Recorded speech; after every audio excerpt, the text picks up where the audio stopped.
Hi everyone, welcome to this week's Sky Sports Golf Podcast. Hope you're all doing well.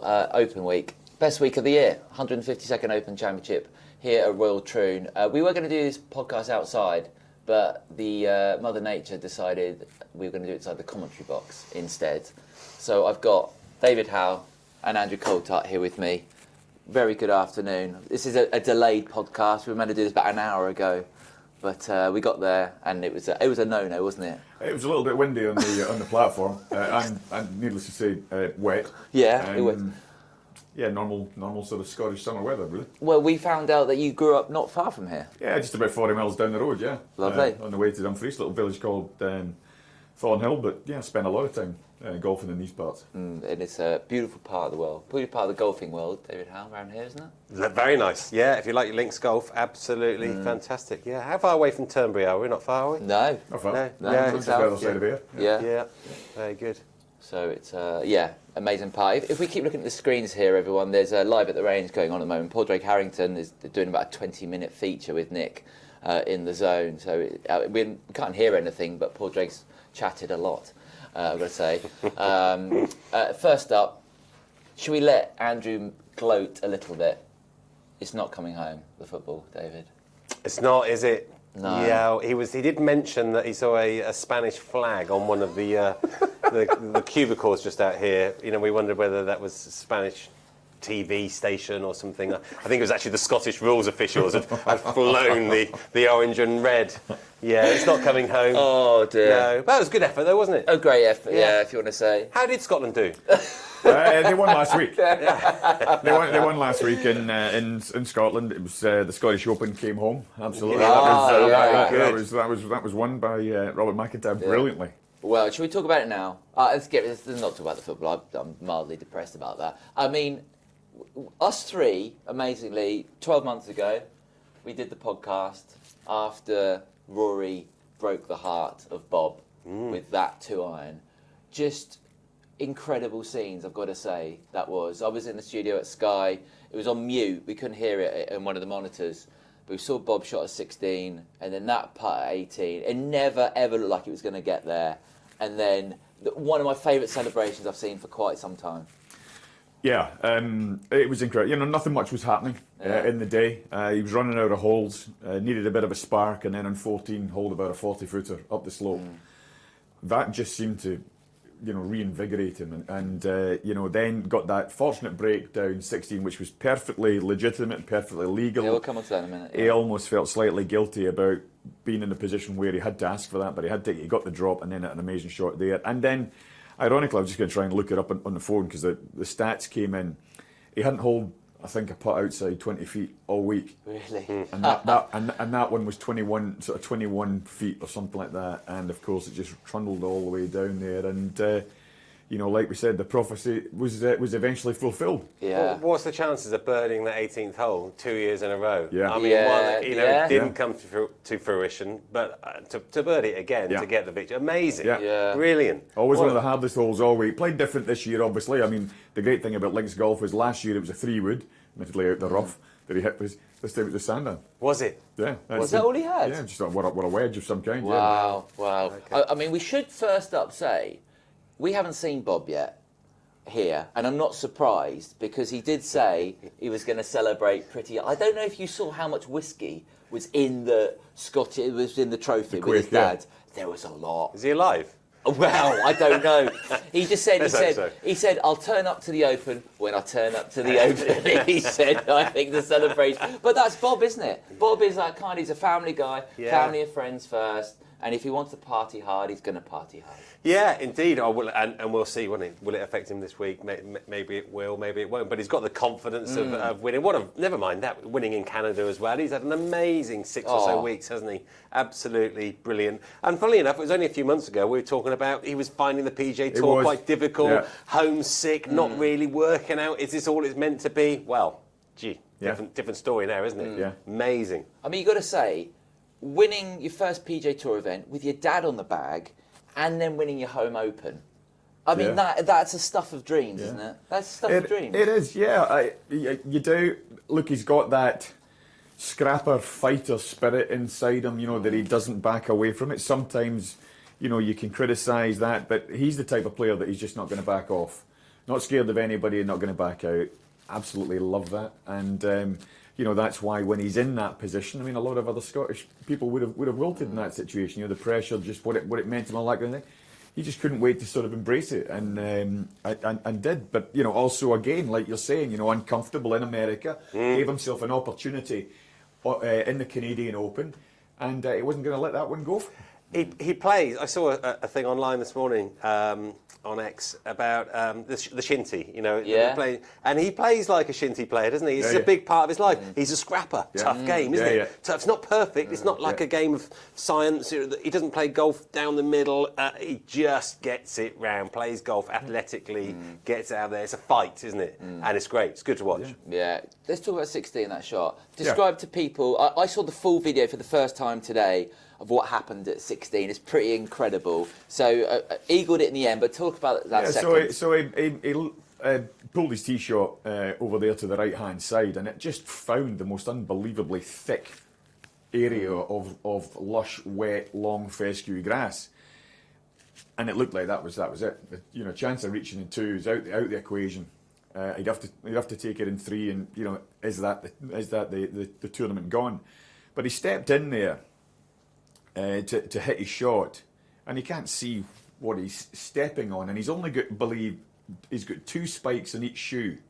The rest are rubber spikes. So out of these 2 spikes on his right foot, as he took the stand, took a practice swing, he heard something. He heard a sort of a connection, metal on metal. Amazing. And he thought, and he looked down, and he was standing on a sprinkler, which was in the rough. Which he asked for. He said, I've got to ask. I'm standing on this. He asked for Matt Litton, the chief referee. The chief referee came over, and you could almost hear a little bit of a dialogue. He was not wanting to look like he was trying to take advantage of something, but it was perfectly legitimate, perfectly within the rules of golf. A sensational break, no doubt about it. But then he subsequently hit the shots over the final 3 holes, to claim it. But had that not happened, it might have been a completely different story. Well, it would have been, wouldn't it? Yeah. You would think. Well, you never know. He might hold a wedge. Yeah. But what a break. But the rules go against you. Of course, all the time. Bad luck to find Yeah. the heavy patches. Yeah, I think the point is, good luck. I heard that I think maybe some people were not picking it up, the audio or whatever, over in the States, and they were questioning the drop quite a bit, maybe not understanding what had happened, but it was absolutely perfectly legitimate. Yeah. There was no question that he was doing something that was not within the spirit of the game. Yeah, it was funny. He almost didn't even look down. He stood on it and he just looked up and he said to Mike, his caddy, he goes, "You're not going to believe this." It was just unbelievable. And then, are we going to call his second there a shot of the year contender? His second? Yeah, into 16 there. Sorry. Par 5. Shot of the year. I mean, Bryson. I think Bryson might have already got that sewed up, but I'm not going to call it that because I was sat on a beach, so I haven't seen it. Yeah, I mean, it was a hell of a shot. I mean, it was. It was. I think 7 iron from 230 yards or something. 230, like that. 240, yeah.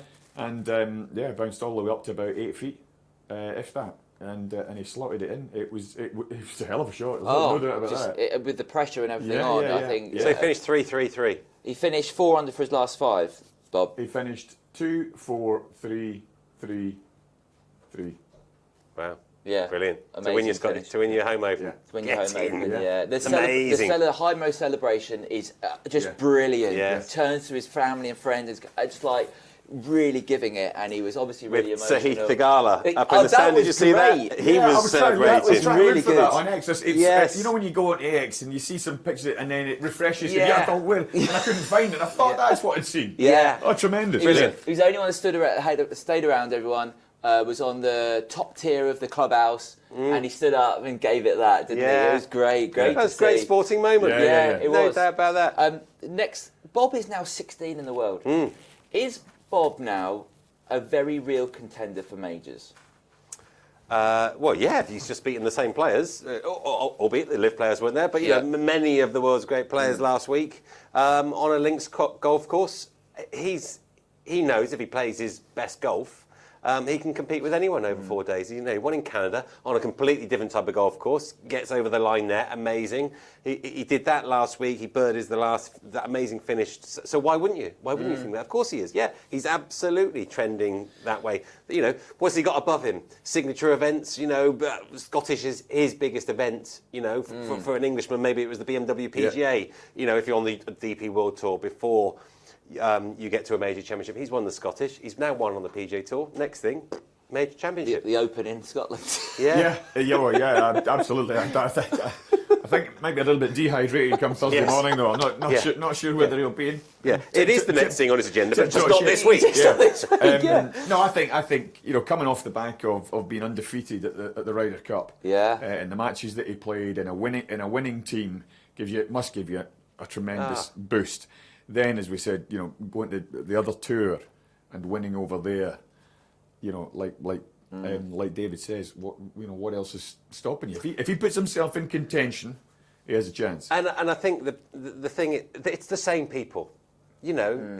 Albeit he hasn't beaten Bryson, you know, but he's beaten Scheffler's, Rory was playing great. In Canada, he beat whoever was playing there. So you only look across. Well, I've beaten them before. It's just a different canvas. Yes, it's bigger. But yes, absolutely, he is now believing that he can win a major championship. Might have hoped a year ago that he could have done, but there's a few stepping stones along the way before it's probably going to happen. Yes, you get your Ben Curtises that come along and a major comes out of the blue. That's not the norm, is it? But he's got enough belief now to know that if he plays his best game, then it's possible. And an Open would probably be his best chance, the way he plays the game, I would suggest. Yeah, we'll see how he gets on if he turns up this week. Bob, I'm sure he will. He'll make his tea time Thursday. I'm going to call it a rare off day for Ludwig Åberg on Sunday. Led by 2, going to the final round. Shot a 3-over round. He had a 76 at Wentworth when he was led into the final day there. Was there anything you noticed about... He looked flawless over the first 3 days. Anything you noticed on Sunday about him? No, nothing that sort of stands out. It just wasn't there. And I don't know what, for whatever reason, that was, but it is interesting that you highlighted the Wentworth when I wasn't at it. I didn't remember watching it because I wasn't there. But he put himself in a good position, and then that was strange. And that 73 yesterday, I was looking, there was only 3 players scored worse. Is that right? In the last round. And that was a day when the course record was equalled. It wasn't like the golf course was difficult. He just was stuck in sort of second gear, couldn't find the rest, and there was just nothing there. There wasn't a moment where he looked like he had sparked into fun. I think one birdie, or something throughout the day. Yeah, just strange. Yeah, because he's someone that doesn't look like he has pressure on him. He looks so relaxed all the time. When I speak to him, we've spoken to him, he's so chilled out. And I don't know if that was a thing on Sunday or not.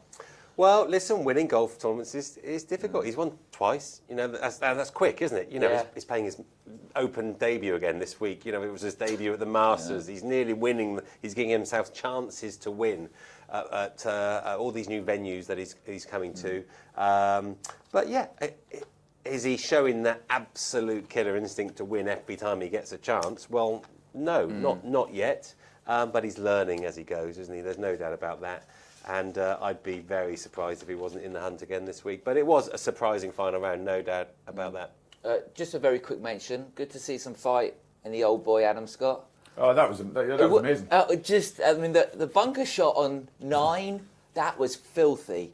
He was short-sided himself. Yeah. That was incredible. Drive off the deck early in the week, hit it a couple of times. That was an unbelievable shot. But first time he's really been in contention properly for a title since the Genesis in 2020. Yeah. But what is he, 42? Yeah, 43, yeah. 43 now, just still, he's a world-class golfer. Doesn't look it, does he? No. I know. Like Andrew, he doesn't look it.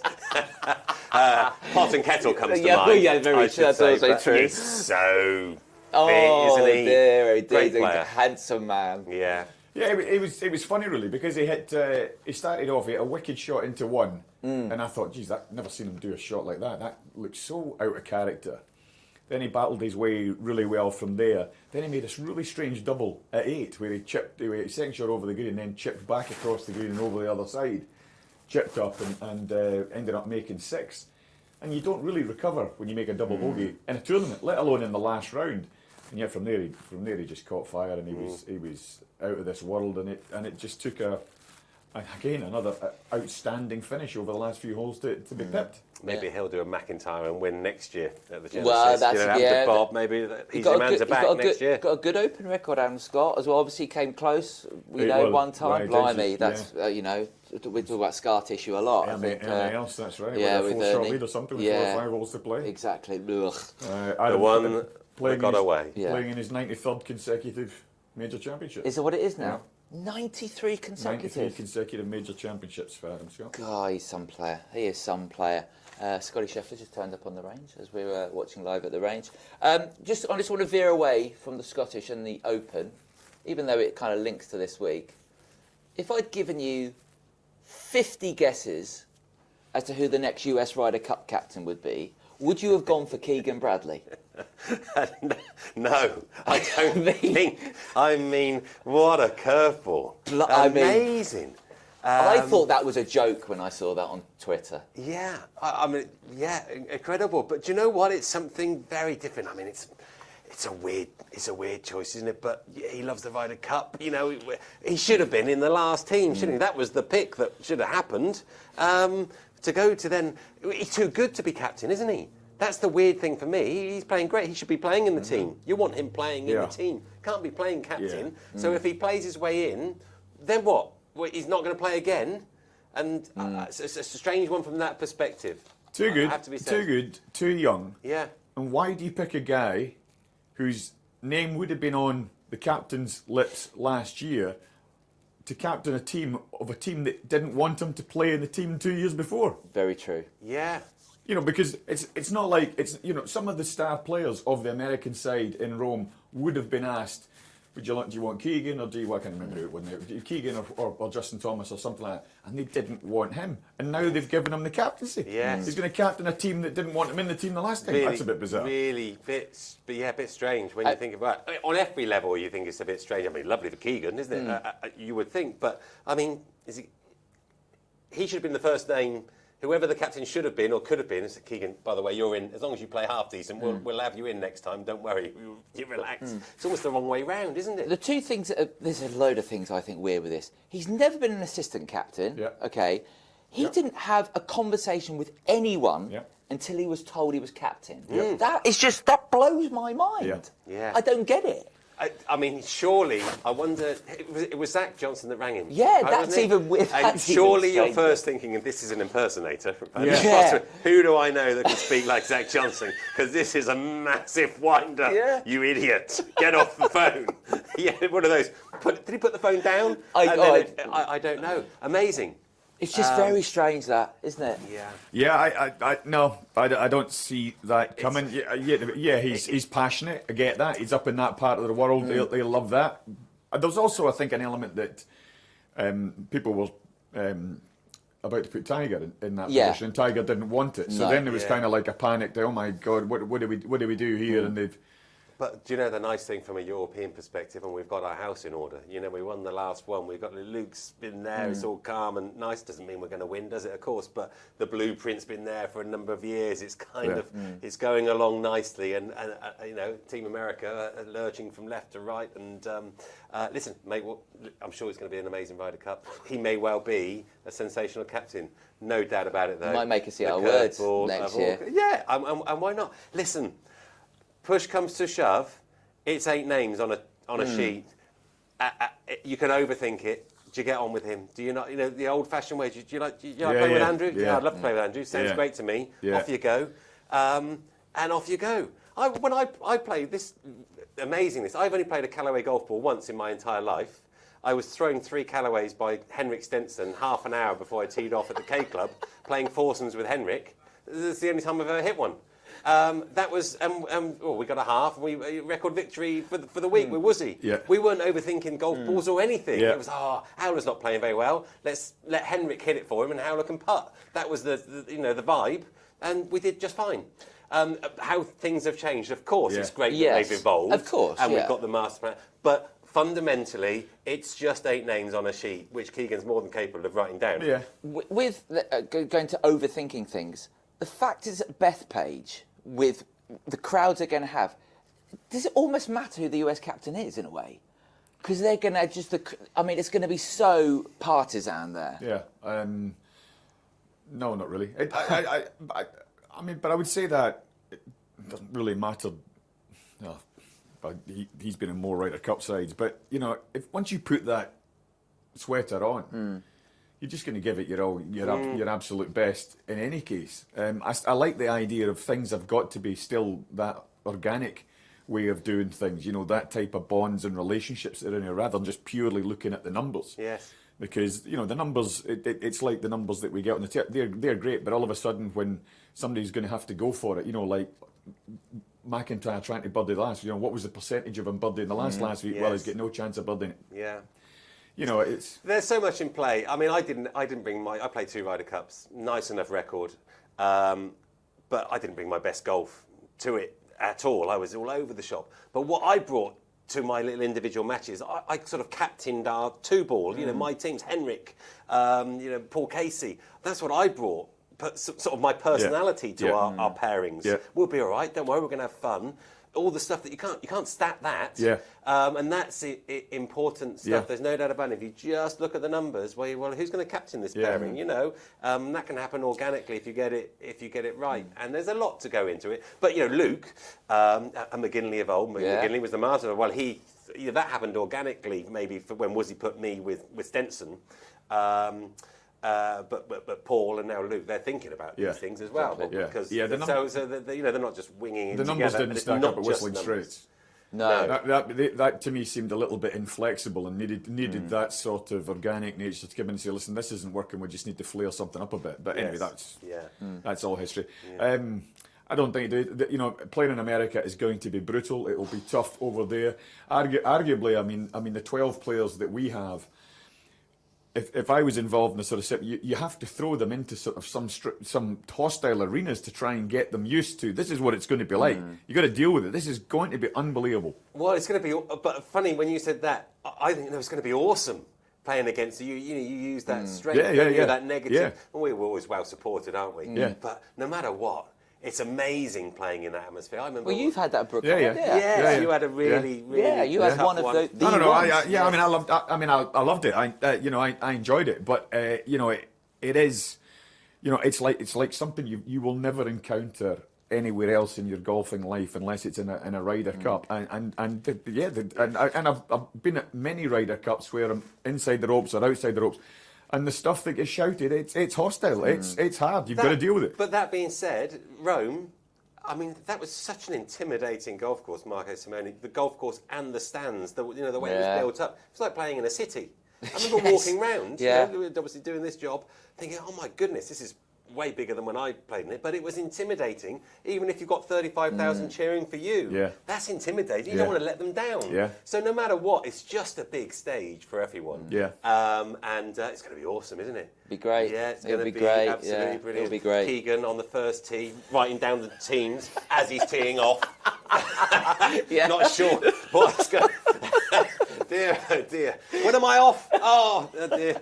Yeah. I mean, because Rory, one last thing. Rory said this other day. If you want to be the best captain you can be, you can't play.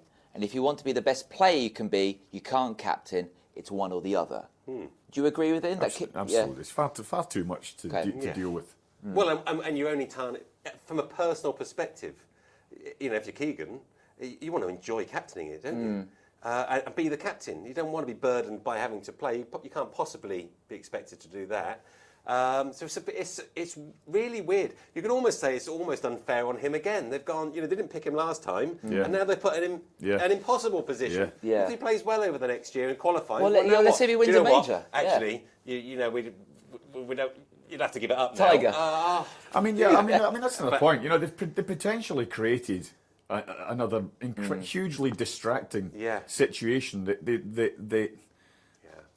they wouldn't want. And that running. Well, hang on, he's going to qualify. What we're going to do now? Oh, But let's hope it works out for Keegan. However it does, he does a great job either playing or captaining.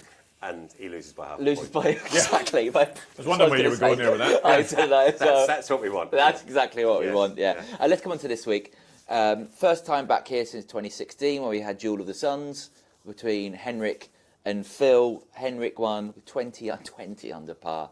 Phil was on 17, and JB Holmes was third, 11 strokes back. That was just, unbelievable. 63 for Stenson in that final round with that brilliant putt to finish. Where does that rank in the pantheon of Opens in 2016, do you reckon? Well, it was right up there, wasn't it? No doubt about it. The Jewel in the Sun at Turnberry, just up the road, that was amazing because it was absolutely right to the very end. But Watson and Nicholas surged away from the rest. Phil and Henrik did the same. He just, 3-shot victory, was it in the end? You say, but right up there. Yeah, it's got to be the second or third best battle in Open history, hasn't it? Quite remarkable performance to surge away by that. It was absolutely sensational. We're going to talk about the course in a moment, but to get a 63 around Royal Troon is something else. Yeah, on the Sunday of an Open Championship. It was great. They just, their excellent play just spurred one another on, and they were head and shoulders above everybody else. And you're talking about two guys in particular. It was Henrik at the end who was victorious. When he gets in the zone, there's nothing going to break him out of that. And it was just relentless. Just a destruction of just a wonderful classic old golf course. Damn hard golf course as well. I just want to say a quote that Arnold Palmer said, and I love this. With postage stamp sized greens that are as bumpy and unpredictable as a Manhattan cab ride, fairways surrounded by clutching eruptions of gorse, broom, and impossibly tough wind bushes dotted with ruthlessly sheer sod bunkers and deep burns, it's a tough and scary walk to par, even on the calmest sunny day. That's a pretty good description, would you say? Yeah, I mean, from a man like that, that's incredible. Look, I mean, it can be quite benign, here. If there's no wind, the scoring will be low. The great thing about Royal Troon is generally 1-9 will play into the wind and 1-9 will play downwind. And I think the last 9, the shortest par 4 on the second 9 is longer than any of the par 4s on the front 9. So it can be a beast, but like a lot of these golf courses that we saw last week at Renaissance, if there's no wind, the guys are so good that they'll take it to bits. So I hope there's a bit of breeze out there. Do you know what, as well, I played that last one when Henrik and Phil ran away. Where did he come? Where did you... Yeah, no, always bring it back to me, but we will again. But I remember I felt like you had to be up with the leaders going into Saturday because the wind changed in the afternoon. When the tide changes, the late tee times, the course got easier. There was no doubt it was a harder golf course like mid-morning until the tide changes in the afternoon. And then not taking it away from them, they surged and made, but there's no doubt it's an afternoon golf course. It was that year. Because the wind just started cooler as well in the morning. And it just started to drop away a little bit, coming back into the wind over the back 9 as the wind starts to die down. Late tee times at the Open, 5 o'clock in the afternoon, a little bit easier than at 12, 1 o'clock. So very important to be right up with the leaders after the first 2 days if the weather pans out the same way as it did last time. You both played 97, you played 04, 2016. What is the thing about the course that stands out the most to you? I need to go and see it again. I've not had a chance to see it yet. The thing that stands out most about Royal Troon is just what I've said. The first 8 holes can be quite easy. The back 9 is brutal, and the best yet, the most scariest place is on the 11th tee. You just see a sea of gorse. You don't even know where the fairway starts or finishes. You can't see it. You're heading for home, and it could just be the longest back 9, metaphorically and literally, of your life. Well, my opening round in 97, all you need to know about Royal Troon. Off at 6:35 in the morning. First group, I think. Oh, lovely. Miguel Cabrera and Sean Webster or something. Really? This was before the RNA had thought about who's our honorary first tee. It was us 3. Qualifiers. Qualifiers went off first. It's a nice tradition they have now, but they haven't always done that. And I think my score was 31 out, 41 back. Yeah. Ah, okay. That's true. Yeah, that is That's true. all That- you need to know. that is That's true. classic. Monty also said, you're hanging on from the 7th tee onward. If you're over par after 6, you may as well keep Yeah. walking past the 9th hole onto Prestwick and have a nice lunch. Have a nice lunch in their clubhouse. That's a great line. Yeah. Quotes, these star players, yeah, Monty I and know, Palmer. yeah. Who's writing these quotes for them? I know, that Palmer quote, I'm not sure who did that. Let's talk about a couple of the holes. Let's talk about the postage stamp first. It's the hole everyone talks about. Plays 1, 2, 3. So I'm going to do another quote here. Henry Leach, an author who wrote The Happy Golfer, he said, the 8th hole is as full of wickedness as it is of beauty. They think it could play possibly 99 yards this week. Do you think they'll do that? Not from a sort of a gimmicky point of view Okay, of look, well, we've played one under 100 yards. I think it would still be a great hole at 99 yards. Last time they were here, the shortest yardage, I think it was 100. Okay. And that was the most difficult. Was Yeah. it? Okay. Yeah, the shorter it is, the shorter club, more spin, back into the wind, Yeah. front pin, Yeah. obviously, because the hole's playing short. Carnage. Wow. Yeah. Tell us why it's the postage stamp is still. I'll just allude more to Well, that. obviously, it's called a postage stamp because the green's about the size of a postage stamp. Not literally, obviously, but it's just a card wrecker. And again, the fact that it's so short is all these players have a club in their hand and they're just thinking about making a 2. That first and foremost is the big mistake. Yes. The green it's like a pear-shaped green where it's wide at the front and it narrows at the back. There's a deep bunker on the left-hand side. It falls off on the right-hand side. There's another bunker over there. If you hit it in the bunker on the left, you almost can't keep it on the green and you end up in the bunker on the right. So you've got to be careful there. If you put the pin at the back, it's only about 10 yards wide up there, and it falls off the cliff back and off the right-hand side. If you go for that target, you're looking at making 5. You don't want to get any further than 2/3 up the way of the green. Even when the pin's up the back, you knock it into the front half of the green and take your 2 putts when you get out of there. And sometimes a 4 isn't a bad score. Well, I like what you said when you started that. I remember the mindset is just get out of here with a 3. Forget the pin, whatever. As soon as you start go hunting the 2s, that's when you get yourself in problem. The other beautiful thing is it's the first shot you hit into the wind. Yeah. You play 7 holes straight downwind with the north generally, wind, generally speaking.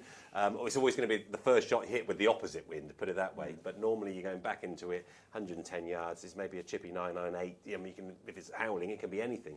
And yeah, once you get stuck in a bunker, back into your footprints, you can be there all day. Stephen Bottomley, just ask him. Yeah. Yeah, 10. I also think Baker Finch, that was his first bad hole on that horrible round on 8, and everything just Was it? Yeah, everything just from there. I think Tyre had a 6 or a 7 Yeah. there as well. So I want to say 97. Yeah. So Spieth, I think, had a bit of a nightmare, I think, down there as well. Yeah, it's cool, and it's not a gimmicky hole. It's a No. great hole. It's like this is what it should be, and if it's 99 yards, it's not. Oh, let's do it because of that. Yeah. It's good. Yeah. You know, you've got one less clubs. In many ways, harder. So, you know, if you're an experienced golfer, you realise that more spin, it's tricky. Yeah. So it doesn't make it any easier.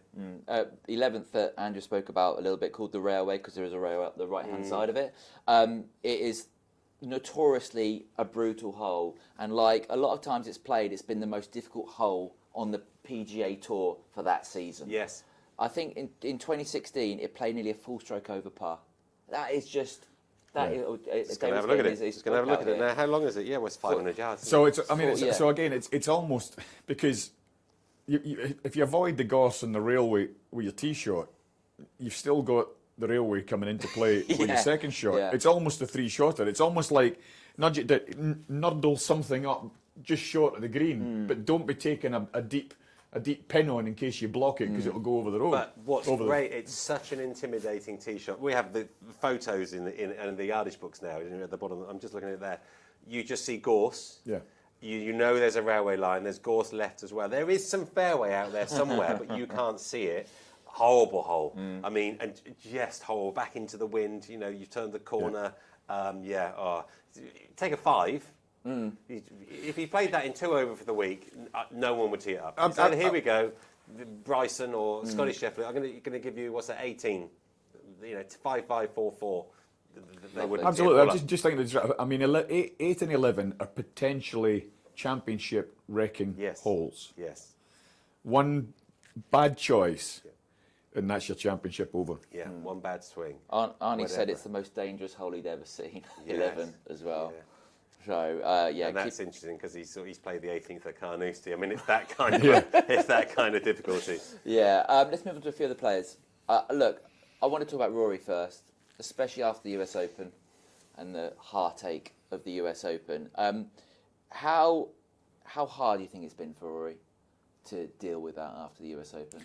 Well, I think he deals with it very well. The way he speaks, taking himself away, just trying to gather his thoughts. He says he doesn't really seek too much advice from people. He just gets on with it himself and just figures it out. I couldn't do that. I'd be an absolute even more of a basket case than I am just now. But it would hurt me. It would hurt me massively. But I hope that's part of the strength and the thing that he can use to come back and win again. But the difference was over these last few majors that he's given himself a chance and not stepped over the line. Whereas there was about an 8-year period where we were all talking about when's he going to get it.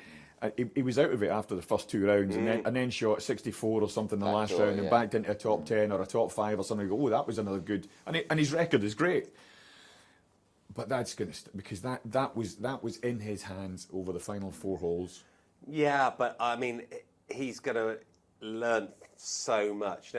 He's already, the way you mentioned how he's talked, taken away a bit of time away from the game. Great, performed well last week.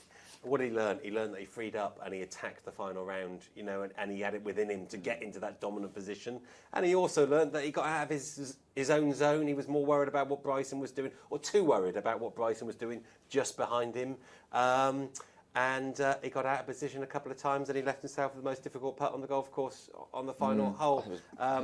I think he'll learn loads from that experience. I think he's almost moved on from it. I think if he gets, he'll take the positives, the positive learnings from that week. I can do it. He'll attack the final round again if he's in place, and he'll know hey, you've got to keep the blinkers on. You're going to win a major championship. It's really hard. You've got to go back to what it was like when you were first trying to win your first championship, this is an incredibly difficult thing to do. I better just play all 72 holes before I look up. Yeah. And if he does that, he might well win this week. Fourth last week. He was 5th here in 2016. He's got a lot of positive vibes. He was. I thought he was very good last week for 3 days. Nothing happened the last day. The putter went a wee bit cold. I hope that doesn't carry over into this week. A lot of good putts that for some reason just wouldn't drop last week. The pace was okay, just not quite getting the lines right. He just kind of stalled in the last round and sort of didn't expect that. Yeah, a weird one, but I think he'll play well. I've got a feeling he's going to play well Rory this week. I think so. Yeah, well, when he had the debacle at the Masters the first time round, when he blew the 4-shot lead, what does he do? Congressional. A few weeks later, wins his first major championship. Yeah. So it wouldn't surprise me whatsoever. I was speaking to someone last night, a thing we went to, and he said he played Lola Troon. He said especially the back 9, he thinks you have to be a drawer of the ball. He thinks faders don't work around the back 9. Well, I wouldn't say that off 11. No. I think you can set it off towards the Gosser down the left-hand side and bring it back. Of course, maybe the drawer would say the opposite, but you're running out of fairway left with the draw shape rather than a fade. Who was your source, by the way? It was Jimmy, who plays off 18. yeah. I always find the back 9 difficult with my fade. He's played Troon once. But yeah, he just because I was telling a few people who I thought might win, and both of mine are faders. So the only way I can see that is possibly maybe the wind coming off the Clyde, and you're holding the ball up against it. You can maybe access and unlock a couple more pins that are maybe tight in the left with that shot. But that wouldn't be the first thing that sort of jumps out at me. Okay, Calcavecchia? Calcs, yeah, 89. Fader? Mm-hmm.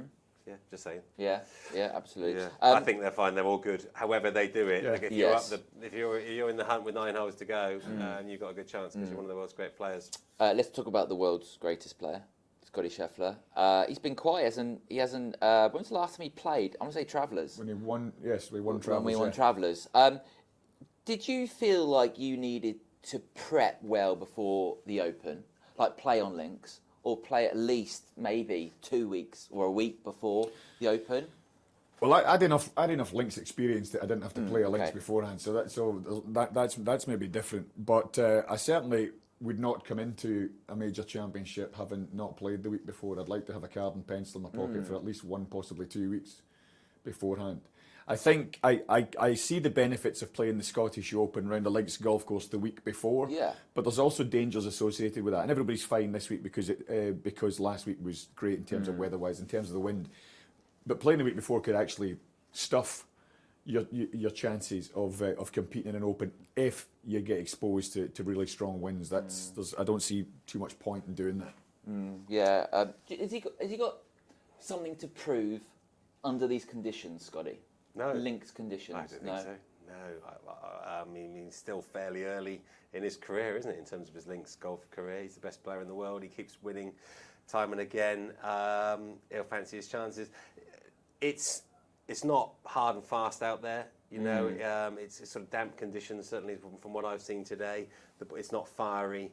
It won't take him more than a day and a half to start working out how the ball's bouncing and how far the ball goes into the wind and downwind. Pretty clued in as a golfer. I don't think it's his.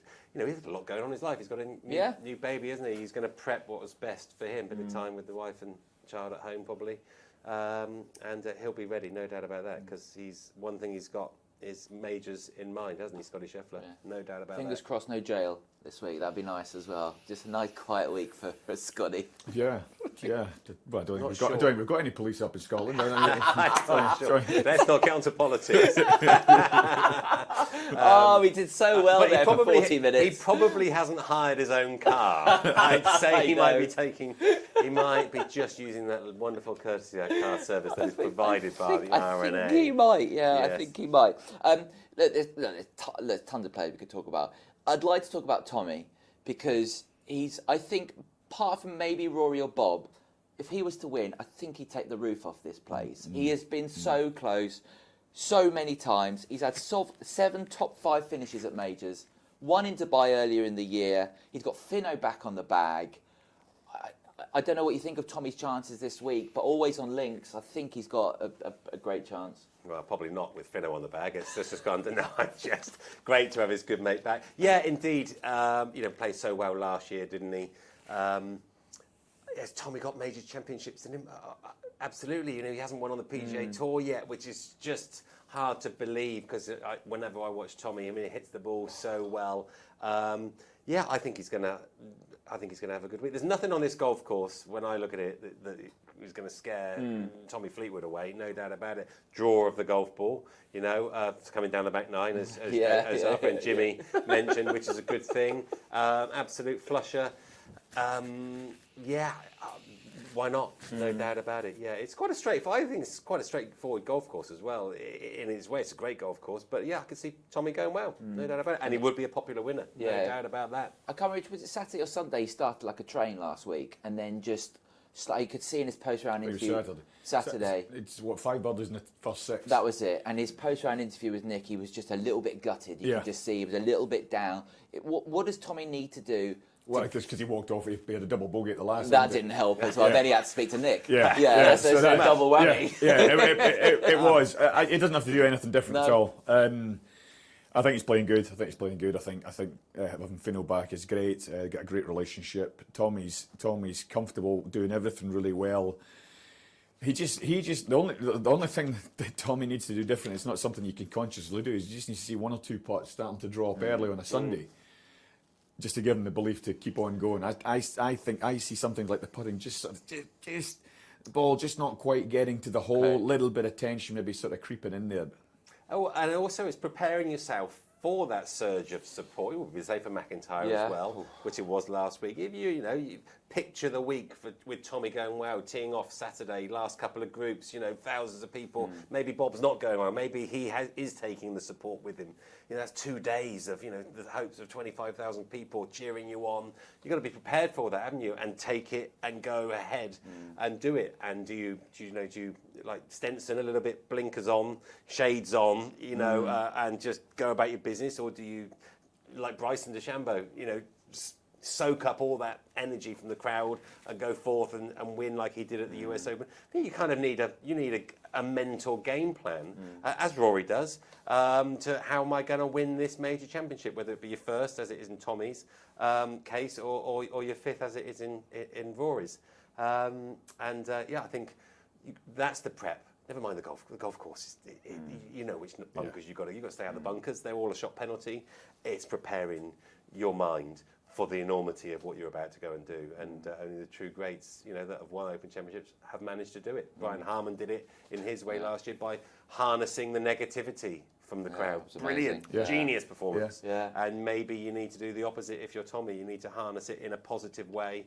Or maybe you just need to block it all out. I remember Justin Rose, when he won the US Open, saying, it just felt like I'm on like railway tracks and for 18 holes, and I just don't look right, don't look left, just go down the middle of the fairway kind of thing and block everything. And as long as I do that, he felt he might well be okay. But as soon as he looked up, it might be looking down if you're at the top of the mountain. Just keep going.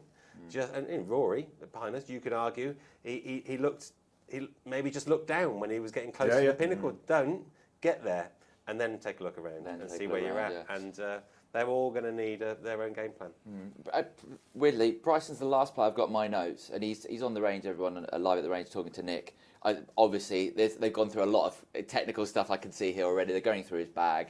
This would be a fascinating feature to listen. He's got 3 clubs out of the bag, and he's looking at his driver. He's got a bulge on the driver face. That's what he's showing, I think. Would have been nice to have gone there, Andrew. Seen that, I thought. I know. Anyway, something else cropped up, didn't it? Yes.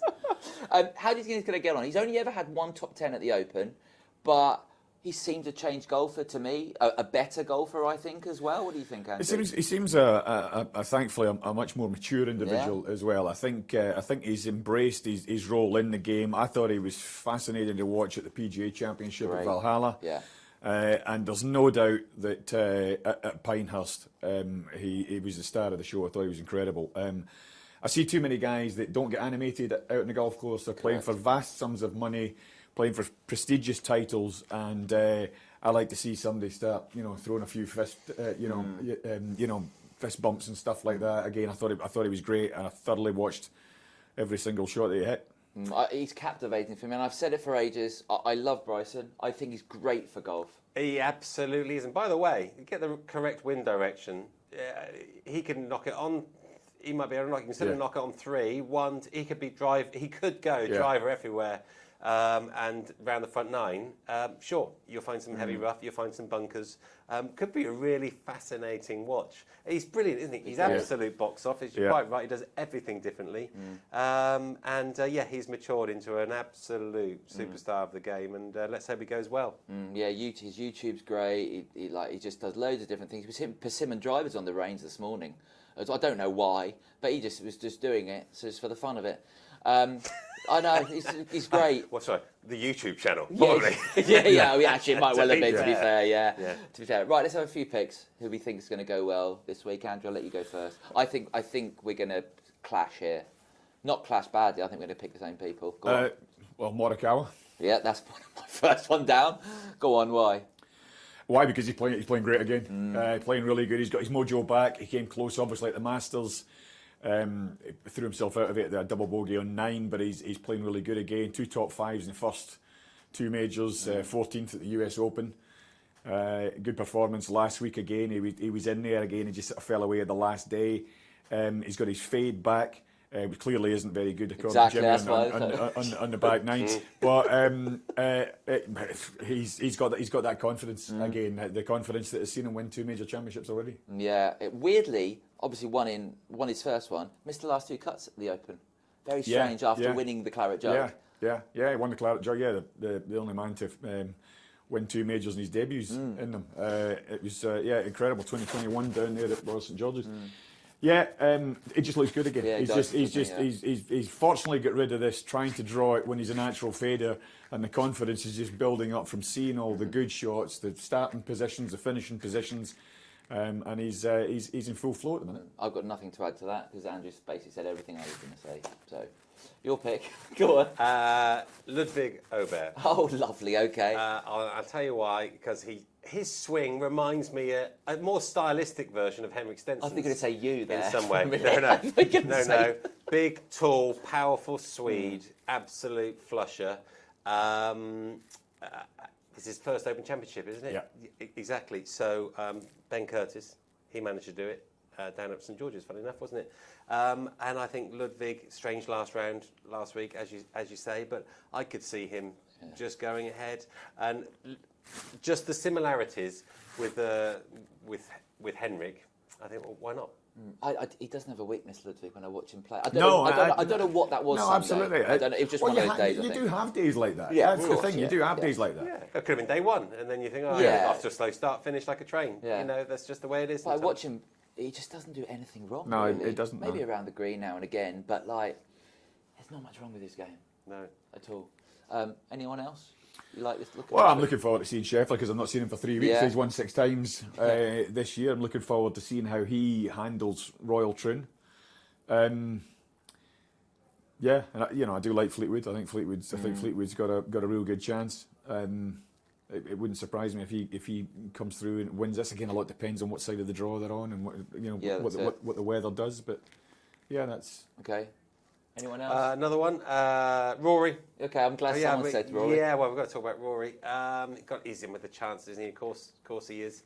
There's absolutely no reason why, if Rory has got a game plan for Sunday, he can't go ahead and win this Open Championship. I hope we get this north wind, because that back nine is an absolute please, beast. Please, Anyone can play the front nine round Troon if it's downwind. I mean, if you play off scratch, you can knock it round there in 5 under par. No problem. That being said, the par 3 fifth is you can't hit that green. Yeah, it's a good par 3. Just watch this morning. Can't hit the green. Really? It's a 3-shotter. It's over a chip back and a putt if it's downwind. That's what it is. Wow. But it's an easy chip, and that's the way I see that. But you can play the front nine, no problem at all. But then it all changes, and then you've just got 9 of the toughest holes. I mean, Sunday that breather back on nine 12. You get a breather on 12. 17's 240 or something. 242. It's a driver. 17 is a driver for a lot of people. I think it will be. And don't forget, with Bryson on. I saw Bryson's stock yardages yesterday. With 345 with the driver or whatever it is. He actually averages about 318 off the tee on tour. But all these ridiculous numbers. Not a Troon into the wind. Your 9-9 that should go 195. It's going 130. Yeah. It's we know what links golf is like. So I hope the weather really helps this week and turns it into the battle, because it could be quite an easy test if we had a flat, calm 4 days. We're like, We're due rain and a bit of wind. It does say in the forecast. Yeah, I mean you go from heaven to hell. That front nine and the back nine. Yeah, it's great. I had 2 others written down. One of them's a fader.